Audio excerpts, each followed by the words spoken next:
Une jeune fille est venue me voir un jour. Elle me dit, on m'a diagnostiqué un cancer. C'était un cancer au poumon qui s'était généralisé. Et nous avons prié pour elle. Et on a déclaré sa guérison. Elle allait voir un premier médecin. La trace du cancer avait disparu. Elle allait voir un deuxième médecin. Le médecin cherchait le cancer, il n'a pas trouvé. Elle allait voir un troisième médecin. Et le troisième médecin a confirmé que le cancer avait disparu. Les mêmes médecins qui avaient dit qu'il y avait un cancer, ce sont les mêmes qui ont dit que le cancer a été guéri. Les mêmes qui ont dit que cette maladie était incurable, ce sont les mêmes qui ont confirmé qu'il n'y avait plus de traces de cancer.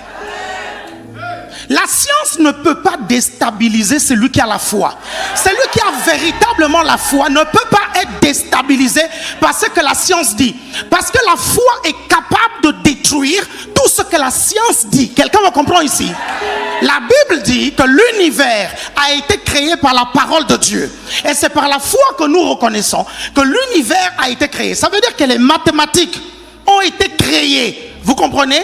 Par la puissance de la foi. Ça veut dire que la physique a été créée. Regardez, quand on parle de mathématiques, on parle de la découverte des lois mathématiques. Mais qui a fait les lois mathématiques? Quand on parle de la physique, on parle de la découverte des lois physiques. Mais qui a fait ces lois physiques?